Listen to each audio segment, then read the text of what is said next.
Oh, and welcome to the Soul Wisdom Exchange. I'm Regina Curtis. I'm the creator of It Matri and the host of the Soul Wisdom Exchange. So, welcome and thank you for being here. I am a soul wisdom mentor, an intuitive artist, and an art channel. And I have a wonderful guest here today. We're going to be talking about soul wisdom and the ways we receive information, the ways we exchange information, and just how we show up in our lives. So Courtney Pinkerton is a life coach, an Enneagram mentor, and the author of the Flourish Formula, a wonderful book. If you don't have it, you should definitely get it. Courtney, welcome. Welcome to the Soul Wisdom Thank Exchange. you. How are you? I'm so happy to be here with you. I Oh, enjoyed our pre-chat, and I don't know that I've ever been asked these questions, so I excellent. so I I'm love just it. intrigued. What will happen? Yes, I love it because it's really, I have, so for those who are watching, I have three questions that I send as a, just a container of what this conversation will look like. And they are, what are your soul wisdom languages? How have you come to know them? And how do you utilize them now in your life? And it's interesting because when I first started doing these exchanges, I had the vision that I would ask those three questions and we would answer them throughout the interview. But really, it's become more of an organic conversation, and I couldn't love it more. So yeah, let's have a conversation about soul wisdom. So Courtney, tell us first a little bit about yourself. I know I've given some titles and things like that, but tell us about you. How are you, and who are you today? It's so funny because I want to ask you a question back, but maybe we'll do that. Of course, it's an exchange. That's No, why I'm just, I call it an you exchange. know, I so I'll tell you what the question is so we don't forget it, and then I'll Okay. say a little more about myself. But I just think it's courageous and interesting that you are comfortable using the word soul. And Mm. I would find, I would just, in my own work, like I think when I started coaching, it's been like 10 years or a little bit more. Mhm. I clearly, I'm deeply interested in spirituality, but I also am a 3 on the Enneagram for those of you who play Enneagram. And Mhm. I think I was sort of like, oh, I'm a coach now and I will speak coachy. Must put on my coach I will jacket. put on my coachy Yeah. voice and my coach, and the more I do this work with people deep, I mean, I say my new term is I'm an inner life coach because that really is what Yeah. I do is help people with their inner life. And kind of my like the so people get the full picture of the book and kind of who I have worked with historically anyway. It's the subtitle of the Flourish Formula is an overachiever's guide to slowing down and accomplishing more. So a lot of interest in I tend to work with women who are strong and high functioning and also who have a fierce inner driver and Hello. can Yes. be an inner critic, can be, yeah. Yep. And I think that actually all this inner life work is and women becoming more whole and stopping extracting on the inside to perform, excel, achieve, get shizzle done in a world that is happy to exploit that. Yep. I think like reversing that whole approach and learning the tools to replenish and also get clear on what is our our really authentic gifts and priorities to not just share like it's all on us, but to like co-create to where we're leaning into healing Yeah. for ourselves and the community. I think all that is actually going to like save the planet from climate change in some way. We're going to stop like projecting our shadow material and pain Yeah. onto the planet. So that is some of what I'm interested in. My own achiever journey is I went to Harvard. I have 2 master's degrees in divinity and also in public policy, which is really leadership. And the part of that I was most interested in is actually social entrepreneurship, which you and I think are very much examples Absolutely. of. So I thought I was going to come at it from more of a nonprofit side. And then I had a total burnout. And then now I'm more in business in a, boutique coaching business for myself, but still have all that social justice, the world passion. And I also have 3 kids, and I've been married to my husband, Rich. We met in the Peace Corps in Nicaragua. Nice. We're coming up on our 19th wedding anniversary. It's either 18th or 19th.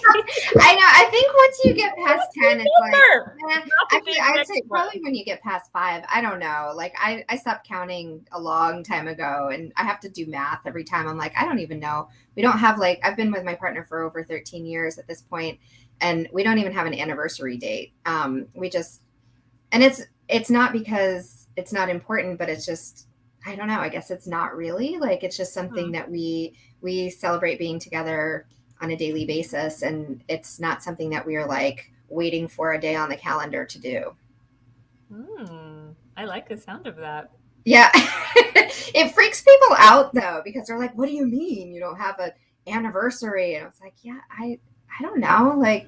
We were kind of like friends, and then we floated into a relationship and it just became what it is. And I don't know. I never stopped to look at it and go, here's a line in the sand. Now we are this. That was my relationship with Rich too. We were friends. It's the only romantic relationship I've ever had where we were truly friends. Yeah. Ahead of time, because I was with someone else and he was sort of, with someone else, and we were both far away from what was normal and living in really remote communities. So it kind of made that easier. But yeah, friendship. Okay, cool. Well, I will say I have given him the job of planning our anniversary, which is coming up in a few weeks. I'm all about receiving. That's a way you can receive. I'm about receiving, and right now, and I'm also just acknowledging the emotional labor, and especially with the pandemic and being a mama, just I'll just ask for that, for acknowledging what I do and bring to my relationships and making it really clear. I love it. That's love great. I need back. And it's going, he's rising to that occasion. I don't know what it'll be yet, but he told me he's planning something. Nice. That's great. I think, as someone who's in a position of conscious leadership right now, it is exhausting. It's exhausting to be a person on the planet right now. I would say it's probably exhausting to be an animal or a plant on the planet right now. Anyone who's here, anything's here right now, exhausting. We are moving through some really heavy stuff. And those of us who are showing up consciously and visibly in these roles, it's a constant processing, not only of what we're doing internally, but also externally, and holding that space. So yeah, I think it's very, I just honor you in doing and being truthful in that way, and saying, I need this, I need to have some celebration, but I also can't do this in the way that I've done it before. So I'm asking for your help, which I think that's beautiful. Thank you. I feel so nourished sitting with you. So sweet. Thank you. That's what I do. That's why I'm here.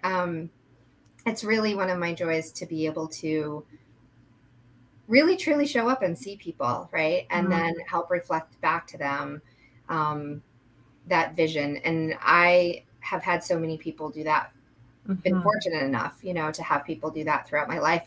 Sometimes in a really nourishing and soul guided way, and sometimes in a way that wasn't quite as gentle.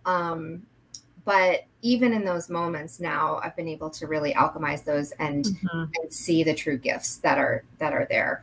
Because you did the extra work to metabolize it. It doesn't sound like they were bringing it. Well, to me, this is the difference between, and we both use the word mentor in our title for ourselves. And to me, that's the difference between a true mentor and what often gets labeled a mentor is, I think, a true mentor wants you to grow into you.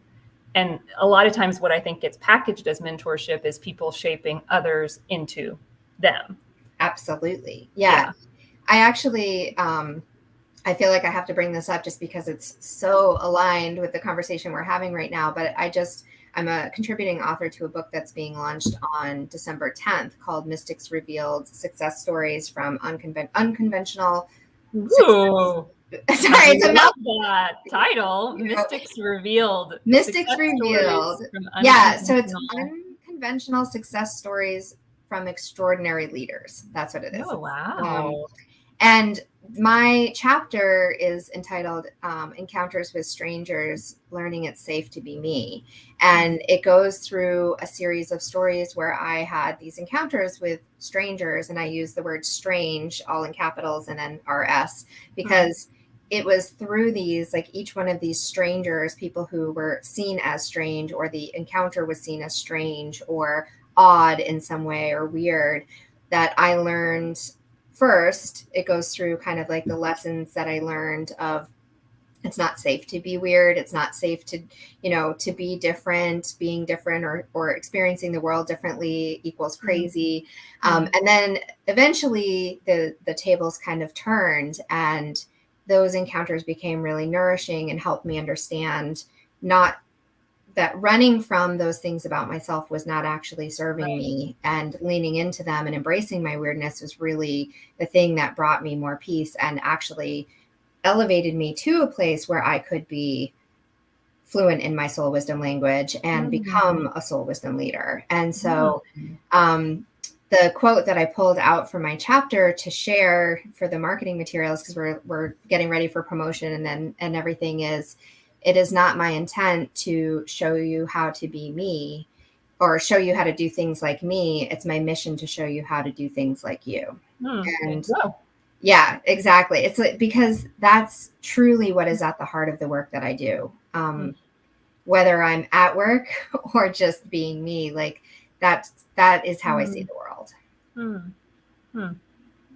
Beautiful. Well, I'm so happy about that book coming into the world. I feel like a good book. I'm such a book lover, and I feel like a good book, the right book in the right moment, that connection. So I'm excited for the people who are going to read that and me too. Learn. Thank you. Have an unconventional.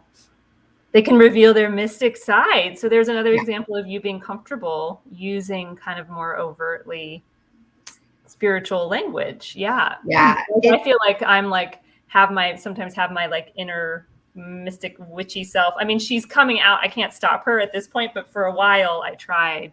Oh, I tried. I pushed her way down for a long time. Like, go away. Like, there's no room here, because I didn't think that was safe, right? Like this chapter that I wrote in this book is exactly the tale that tells that story, because for a long time, I would not use that language. I came to a point where I was constantly seeking out some kind of external validation, right? Like, whether it was a degree or a title or somebody else's like checking the box to say, okay, she's worthy of this. She's reached this accomplishment, right?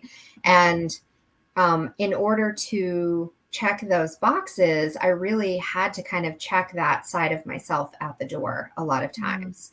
And because going into, I worked in academic spaces and corporate spaces for quite a while. And in those spaces, when I would show up and say, intuitively speaking, I believe that blah, blah, blah, that was like right away would discredit me. And the thing about that is that those are the things about me that actually make me most accurate. When I lean into those spaces and use that as a guide, and then use that as a balance, right, with this external knowledge, and use that kind of like inner compass to say, okay, I see this landscape. This is what I know. This is what I know, right, from outside of me. What do I feel? Is this in alignment? When those two things would align, accurate. easy, flowing, like things would happen. I would get stuff done. When I would ignore that inner compass and just put value on the things outside of me, didn't go so well. I have no idea what you're talking about, Regina. Right? I know. I bet no one here does. Well, I think that there's a particular pain when, and this is kind of like both my story and the women I work with, is there's a particular pain when you are capable to sort of code switch and like trade on, like do the intellectual labor or meet people I think, I mean, in the United States, certainly, but in much of the Western developed world, there's like a lot of prioritization of this center of intelligence to bring the Enneagram in. And a lot of, as we know, there's two others, there's the heart and the body, and a lot of kind of minimizing of those. And if you're able to do that and you get accolades and feedback that's good, then it's like, it does kind of cost something to give that up. But ultimately the price is, as we know, so much greater to deny all the rest and keep trading. Yeah.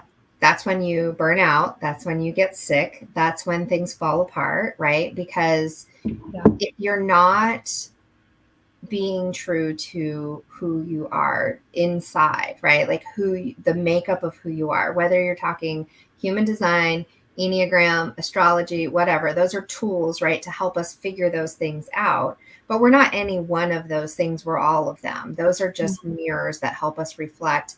These are my ways of being. These are my ways of knowing. And this is how I can take this information and then implement it in my life. So the words I use to describe that are how we allow our soul wisdom to speak to and through us. And that soul wisdom, whether you call it, spirit guidance, the universe, spirit guides, external knowledge, degrees, all of those things, they all fall into that category. But it's when that external and internal align and there's a click and they fall into place and they work harmoniously, that's what I call soul wisdom. Beautiful. Thank you. It's taken me some time to get to that language, right? And actually I use language as a metaphor quite a lot. I use travel and language. So in the work that within my space of at Maitri, whether it's the Soul Wisdom Exchange, whether it's my programs, my one-on-one work, whatever it is, I have a particular, what's the word I want to use? Vocabulary, I guess, that I use. And I think that's what any of those things are, right? Like if you're looking at the Enneagram, there's a vocabulary that is spoken within that space that is used to help describe and help understand. And so that's what I have a particular vocabulary that I use. I have traveled a lot. I love travel. I'm a 7 on the Enneagram is how I identify. So if you know much about the Enneagram, you'll know that that's right in alignment. But also I've always been fascinated with language. I started taking French when I was in 2nd grade. And, I have studied many languages, some for just one class, some for, years and years. And I now, see myself as someone who interprets soul wisdom languages. So I don't use the word translate, because translate means to take something from in one form and then literally turn it into another form, right? But interpret is to receive something, integrate it, and then process it and express it in another form. And so that's what I do, whether it's on this Soul Wisdom podcast, whether it's something that I'm doing one-on-one as with the people that I mentor, or whether it's just me receiving in my own life and then expressing through the actions that I take. I'm just absorbing all of that. How does that sit for you? What does it bring up for you? Well, I think I'm ready for you to ask me what my soul wisdom languages are. What are your soul wisdom languages? Question number 1. Yes, let's do it.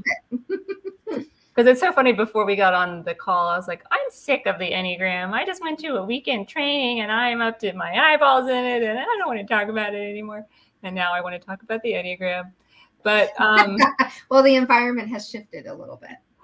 Well, yeah, I guess it became fun again. I mean, it's so when I was thinking about the question ahead of time, and I was trying to, clearly I'm drawn to the Enneagram, and I was trying to understand how does that relate to your question of a soul wisdom language. Mm-hmm.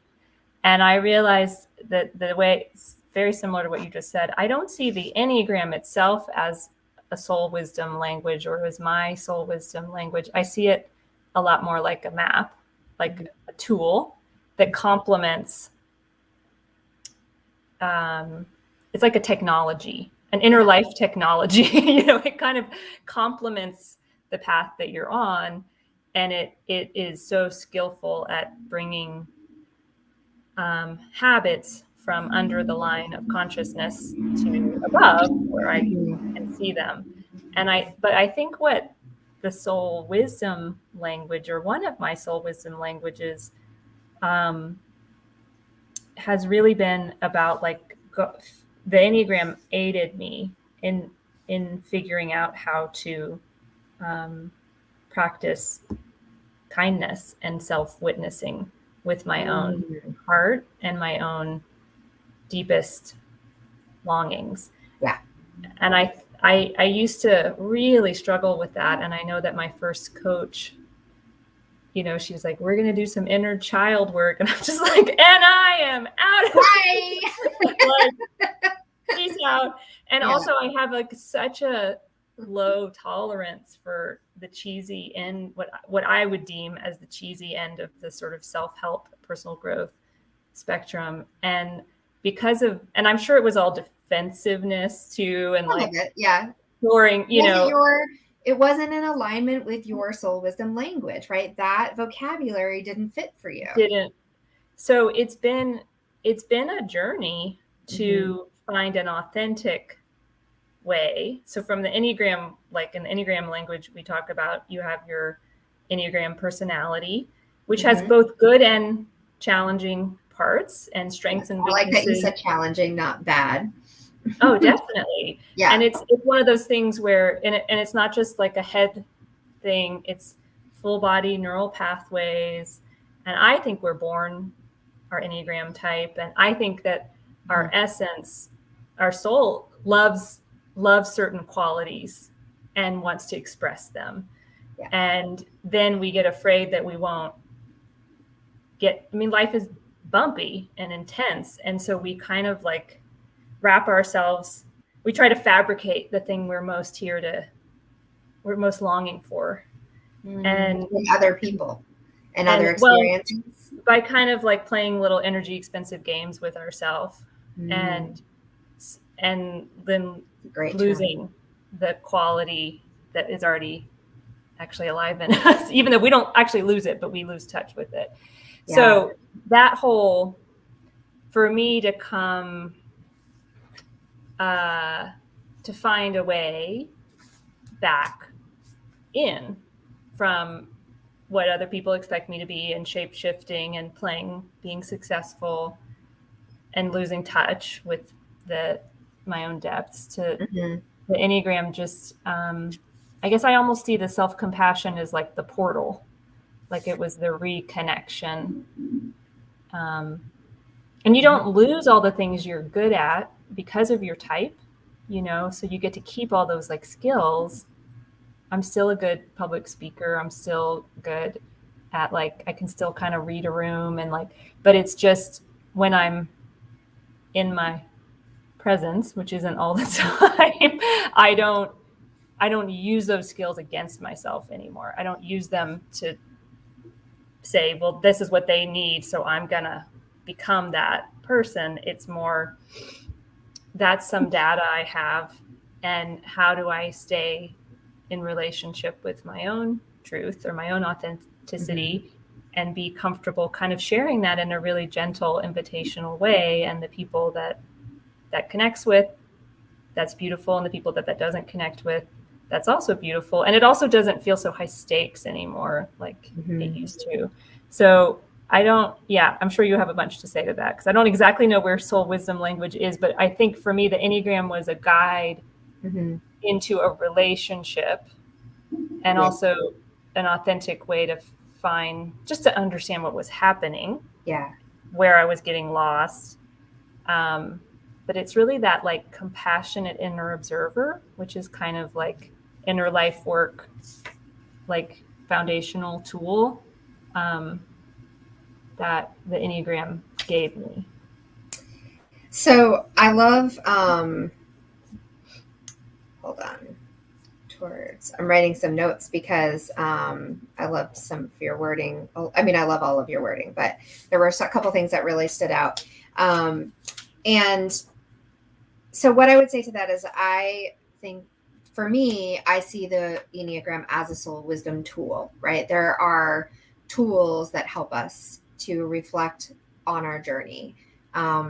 There are ways of knowing and ways of being, right? That's what I consider the soul wisdom language. And infused into the Enneagram are reflectors to help us see that, as well as tools to help us work with that in healthy ways, right? Yeah. So like for me personally, being, identifying as a 7, I know that when I am in a place where I'm in I think you called it in your presence, right? Like I lean more towards the higher qualities of a 5, which is that information, like seeking information. And when I'm in moments of stress, I lean more towards the lower qualities of 1, which is perfectionism. And I definitely have seen both of those play out, but you can use that knowledge that is infused within this tool to help you figure out how to use your ways of knowing and being to assist yourself and to support yourself through those times. So for you identified as a 3, and one of the things that you said was shape-shifting. And for me, I think that is one of the qualities that I am familiar with a 3, is that you can kind of be a chameleon when you need to, but it can also be, you work to your detriment as well. Definitely. So how does the tool of the Enneagram help support you to balance that and be aware when you're using it in your detriment, and give you support when you are in that place to kind of pull you more into that healthy relationship? Well, I think there's parts that I can do myself, and then there's also the benefit of having, like I shared, I had the session with my Enneagram teacher this morning, and so there's parts of that someone else that's not in you that can get to some of the deeper dimensions. But I think the simplest way for me to say that the shape shifting doesn't really serve me.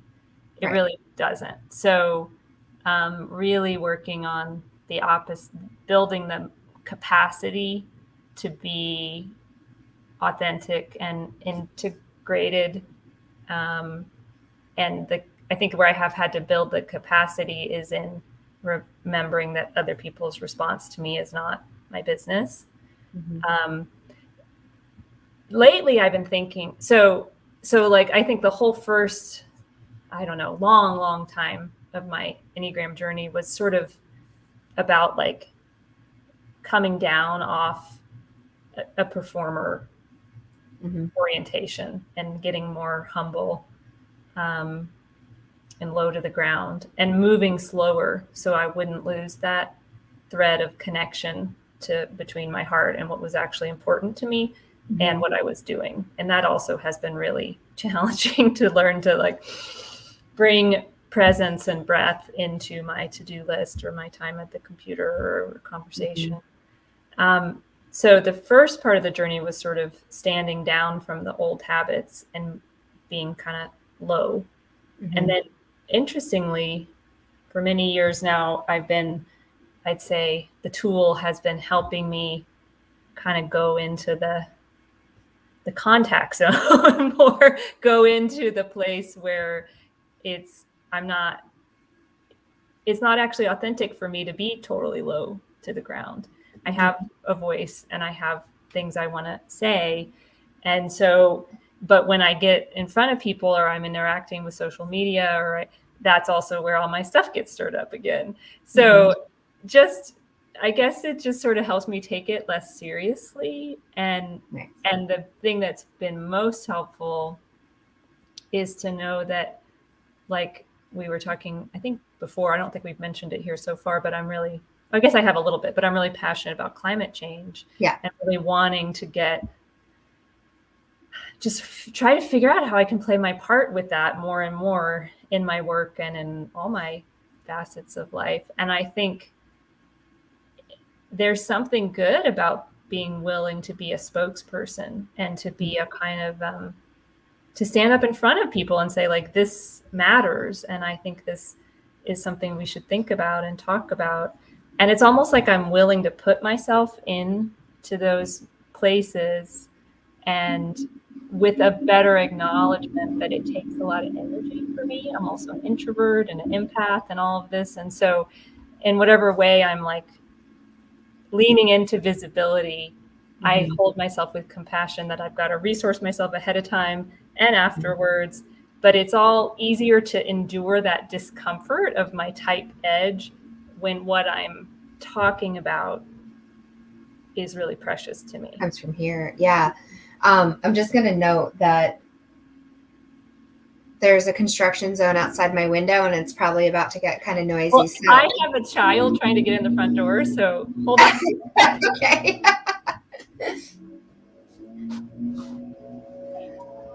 So while she does that, if I'm going to ask her when she comes back if I need to put headphones in. Let me see.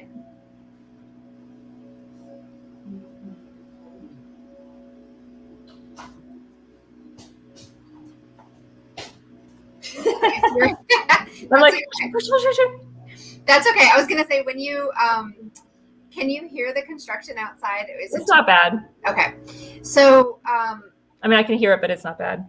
That's okay. So we were just talking about, so if it does get bad, let me know. But just to kind of bring us back in, we were talking about climate change and showing up, that's something that is passionate for you. And it's easier for you to show up in those spaces when you are coming from that place, right? Yeah. So earlier I used the term compassionate leadership, and that is exactly what I see compassionate leadership to be. I used the word conscious leadership, although compassionate leadership is also important and they go kind of hand in hand. But conscious leadership is being conscious that, yes, you are a leader, but to show up authentically as yourself in that role, right? It's not about you leading someone else to do something. It's about you showing up and leading from that place in your own life. And then that invites others to come and lead in that way in theirs. Totally. Yeah, totally. It's much more gentle. And I think that's also really good for my type to remember, because when I was really in my type, leadership was a lot more like, I'm going to take the people from here to there. Right? It's like, come on, let's go. But now it's like, here I am, come join me. Right? Or not even that, just like you said, I don't know, I just think there's something we learn from each other's, we hear the invitation in each other's, when each other are acting out of integrity. And it's a lot more collaborative. I think I'm like struggling to even wrap words around it, because I do think it's a new model of leadership. I do. It is. There have certainly been people in my life that I've seen lead in this way, and yet it wasn't necessarily acknowledged within our structures that was what was happening.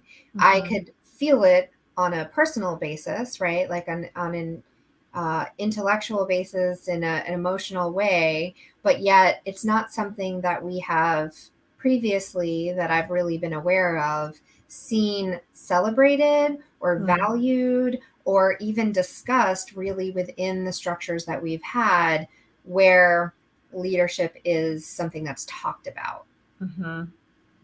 So now we are talking about it. And I can't remember, I think you said this when we were live, but we were chatting before we got on live. So I can't remember if you said it before or after we hit go live, but you said that, you know, something, I can't remember the exact quote, but about how this type of way of being, of existing with each other in relationship with each other is how we will heal our planet and heal our relationships. Like this is what will pull us forward in a way that will make the great change that we need. I think that that must be true.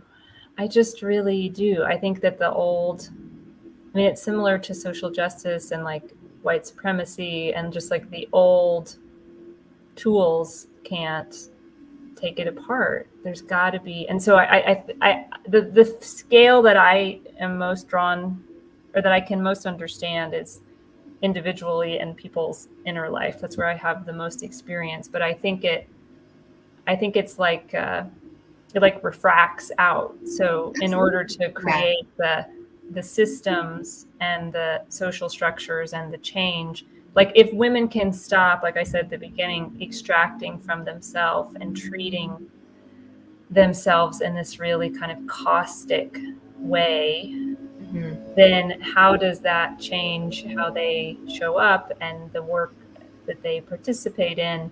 And then how does that create sort of different little pockets of resistance of like, actually, we don't ask you to be a partial person if you're, you know, working here. We don't ask you to play some part. Like you get to be a whole person, and you get to also have a body and have needs and have limits. And like if we get to sort of just be that, I do think that somehow out of individually, well, I think it starts to feel better just immediately because we are easing up on ourselves. But then I do think in collaborations and in relationships, we start to create these little oases of wholeness. Yeah. And out of that, then I think honestly we'll just have the fuel, the like hope and the perspective to then keep kind of taking the next steps and the next steps. Yeah. That's my hope anyway. I hope I'm on that. I see my hand to be on that trajectory. There is, I mean, what it will look like exactly, I don't know, but I definitely have a vision of us living more harmoniously. And that in order to do that, right? Like if you think about music, let's use music as a language for a moment. And if you are harmonizing in music, right, you're taking one note and you bring another note in that is at a certain distance from it. They're not the same note, but together they create something that's really beautiful.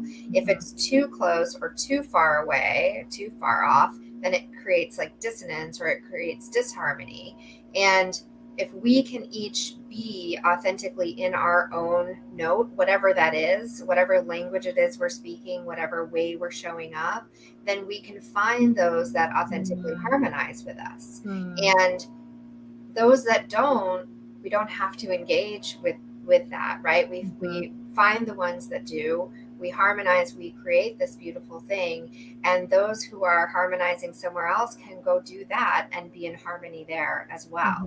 But it's when we try to force ourselves to be in harmony with something or to be exactly the same. I mean, imagine if there were only one note, how would we communicate, right? Like if all we could do was create one note, one sound, one vision, one color, whatever it is, there wouldn't be a whole lot to do. Well, and I mean, as you're talking, I'm just also thinking like the notes that have been the strongest, there's a very limited spectrum of notes that have been played, and everybody's been sort of like, and this is where like the patriarchy and white supremacy and like countries that are more wealthy and like all, it's sort of like, get with this, attune yourself to this, lady. And so it is a sort of act of resistance to find your harmony. And then I hope that ultimately there is like a sort of reckoning with and dismantling that expectation that that we attune to notes that are actually really harmful to us and to the planet and to other people. Yeah. The word resistance is an interesting one. I'd like to explore that in our last couple minutes that we have here. But when you talk about resistance, I think oftentimes we have been told or shown or taught to believe that resistance means I'm pushing away, right? I'm pushing something away. But when we stand firm in who we are and how we are, then when something comes up against us, when we meet up against something that doesn't align with that, it can fall away. And that too is resistance, right? But it's a more aligned resistance than an active resistance, because if you think about when you're pushing against something, if it moves, you fall flat on your face, right? Or you have to like regain your balance. But if you are just standing strong and balanced, then that which aligns can align and that which doesn't can fall away. Then there isn't that kind of like teetering and need to rebalance when that falls away. Yeah, because I don't think, I've been thinking about this just in terms, and we won't go into this whole other love language, but of ritual and traditions and celebrations and kind of our family culture. And I've been thinking about people who inherited maybe a religious tradition or cultural expression that didn't resonate for them, or any sort of family teaching. And if you're just pushing against it and saying like, I don't want to be like that, or I reject every aspect right of it, everything about you're it, still caught that level of rejection. You're still letting the original pattern sort of set the agenda, versus real freedom, which is unhooking from that dynamic. And like you said, sort of standing within yourself and the expressions that are authentic for you, and being willing maybe to go back and say, well, this was actually good, and this was actually good, and I'll take these pieces, and these I consciously release and I metabolize and I am not carrying forward. Right. That it's a very creative act, I think, whether we're talking about family traditions on the micro or social or cultural, societal culture making and remaking towards something more just and whole in the macro. Yeah, I think that if you're only pushing against the old, you're still letting that. So that's really part of what I'm so hungry for right now are these examples. And I posted in Facebook for our talk that I'm excited about creating my own podcast. And one of the things I want to really put in the podcast is these stories of regeneration, both in the inner life and in ecological, like places where the planet, little pockets of healing that have happened, because I want to like center in on those as a way of stopping responding to the old. To me, if we're only saying we're overwhelmed and it's all on fire, and we're continuing that story, it's right? just not strong. We're just going to be so depleted, and it's just not a strong enough force, I don't think, to actually sort of turn the ship. But if it's somehow rooted in hope and a sense of loving kind of capacity, and like we're participating in regeneration, that's not just us individually, it's us collectively, and it's the earth, herself doing in her capacities, then I feel like it's possible. Yeah. Or at least I'm not stuck in thinking it. Yeah. I'm not stuck in resisting the old. Yeah. This weekend I was spending time with a friend, and she asked me a question about, essentially, that would kind of have brought me into a space where I would have need to retold kind of like stories from my childhood and stories from my past that really weren't, her intention wasn't to like exhaust me. She was just curious and wanted to know more. And I started to speak, and then I just looked at her and I said, I'm tired of telling that story. I don't want to talk about it. Yeah. And, and I was like, it was there. It happened, and I've dealt with it. I've processed it. I've moved beyond it. And I just don't want to tell that story anymore. Like, I don't even want the words to leave my lips. And she said, that's okay. You know, like I totally honor that. She's like, what story do you want to tell? And I was like, I want to talk about where we are and where we're going and what I see and what I'm creating. And that conversation just lifted me up and brought so much joy and energy. And it was just like actually saying those words, recognizing that and saying it, and then just allowing myself to be in that space was so empowering. It's also kind of a good Enneagram example. I wouldn't have thought of this until you and I are both assertive types. So type 7, type 3, and type 8. We are looking at the future for good and for ill. That's kind of like the orientation. And some of the other types are more comfortable in that. Let's look to the past. Let's mine. Let's grieve well, which I think environmentally and any work is also really, really important. And so and other types are more in the immediate, like what's happening right now, what needs to happen right now. And that's one of the things I love about the Enneagram is that wholeness of we can all kind of play to our strengths and be reminded that our perspective is 1/9 of the whole. And we'll do our own inner work to hopefully soften some of that. Absolutely. But also we don't have to become totally different people. We get to just play with others who can hold that other perspective, and it's all needed. So you and I can talk about where we're going. Look, I know, and I don't actually know how she identifies on the Enneagram, but holding space for grief is definitely like that was kind of also very aligned with the energy of where she is currently. And so I think that aligns in there somewhere too. But knowing that, I think that's a really good example of recognizing for me, this is one of the things I wrote down that you said that I thought was genius. Energy expensive games. Like for me, I've done so much inner work with my past and with my childhood and all of that. That is a very, I talk about it openly, but yet it is a very private experience for me to have, like for me to do that work really, truly, authentically. It's something that I do in private spaces. Doesn't mean solo all the time, but it means safe spaces for me. Like that's where I need to do that work. Not as much in a public forum where for some people that is very much what they need. And so in order for me to, like, I recognized that a long time ago and allow that freedom to myself. And that helps me stay in this place where I don't have to do these energy expensive games with myself because I have made space for that in a place that feels safe. And then I can show up authentically in this other way, in this space that is more aligned with that for me. Yeah. Well, first of all, like just kudos to you as somebody who leads with type 7 that you've been, because that's sort of the archetype is to avoid all the less than happy feelings, as you know. And it sounds like you really, really intentionally found the places where you could heal and be safe in that. And I think it's a really powerful example of the difference between when we're in our type pattern, then someone else bringing up grief, you might have been like reactive to that or unable to see the value in that, or like, let's just go over here and have a party to not have to think about that.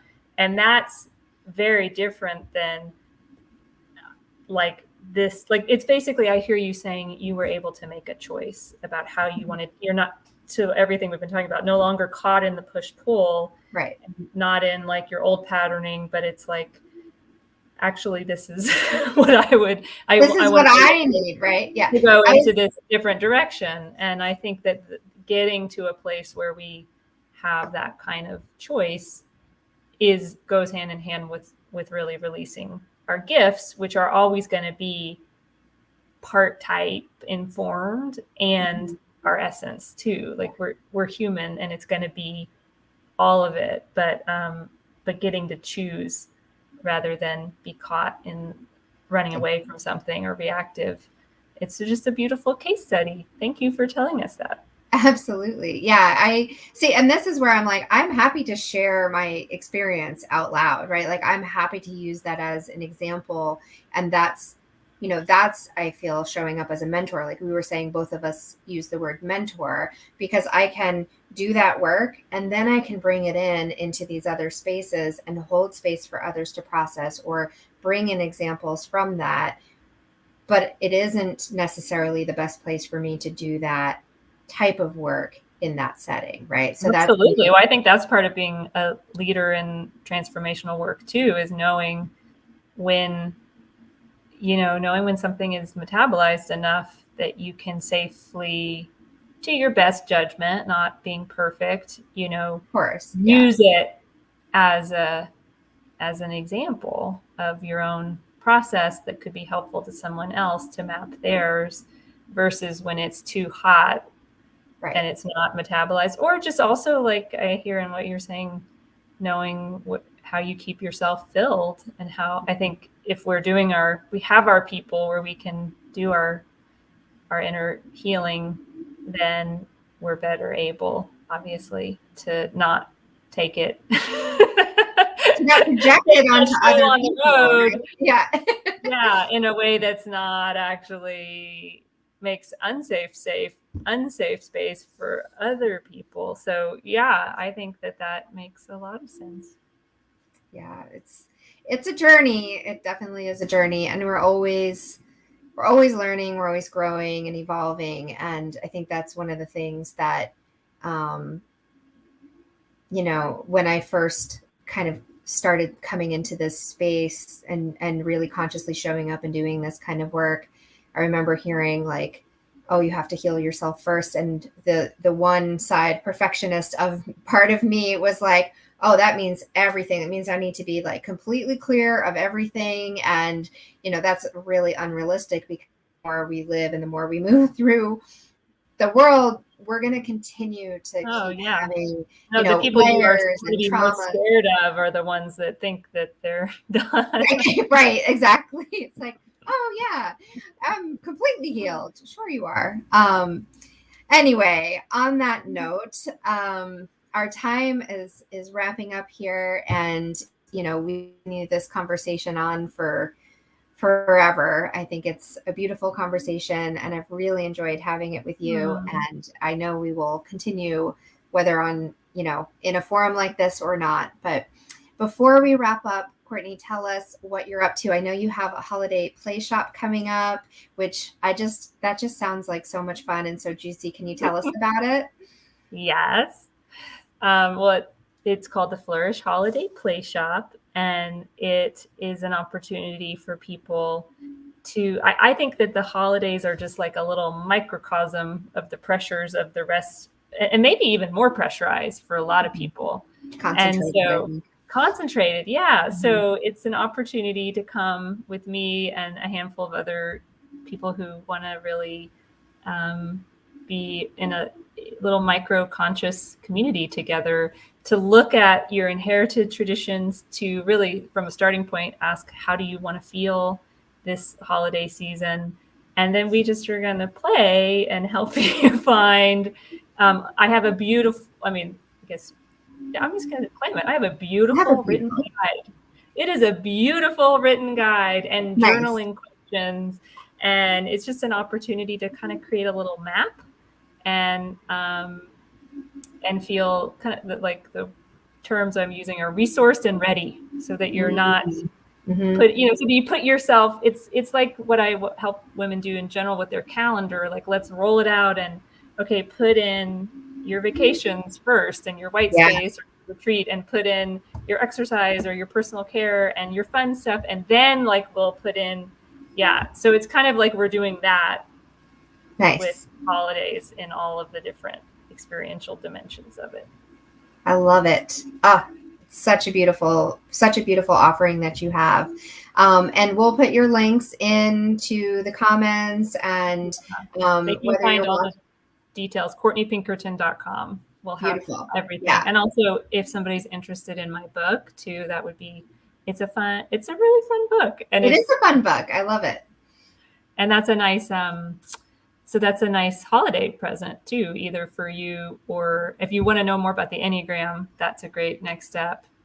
Or if you have someone in your life who's really on this, or you are that someone who's on this, like, wow, I want to slow down and I need help figuring out what to remove and how to, find my way forward. Absolutely. Courtney, you have in the book a guided activity to help people understand their Enneagram type as well. Yes. So that's a beautiful gift that you have to yourself or to others. So we'll make sure that the link of where to find that book is in there, as well as the play shop and the holiday play shop, and just how to get in touch with you in general and work with you. Beautiful. Yay. All right. Yay. Well, thank you so much for being my guest. It's been beautiful having you here. If you're watching on YouTube or Facebook, you can go ahead and like or subscribe so that you can get notifications when we go live in the future. And if you're listening on the podcast, welcome, and so glad to have you here. Courtney, thank you for being here today. Any last words before we part ways? I just feel grateful. Thank you so much, Regina, for the invitation and the way you show up in the world. And I think I just need to tell everyone that when we met, you created this beautiful piece of art as part of our group, like the mastermind we were in, and it was like my screensaver for a long time. Oh, I love it. We're all connected. It was like this beautiful sort of cell. It looked like plant cells to me. So yeah, it's called The Gathering. The Gathering. Yeah. Mm-hmm. So just thank you for making your mark in the world and for inviting me. Absolutely. Well, thank you, Courtney. Thank you so much. And thank you to everyone who was here with us, both live and listening on the replay. Have a wonderful day.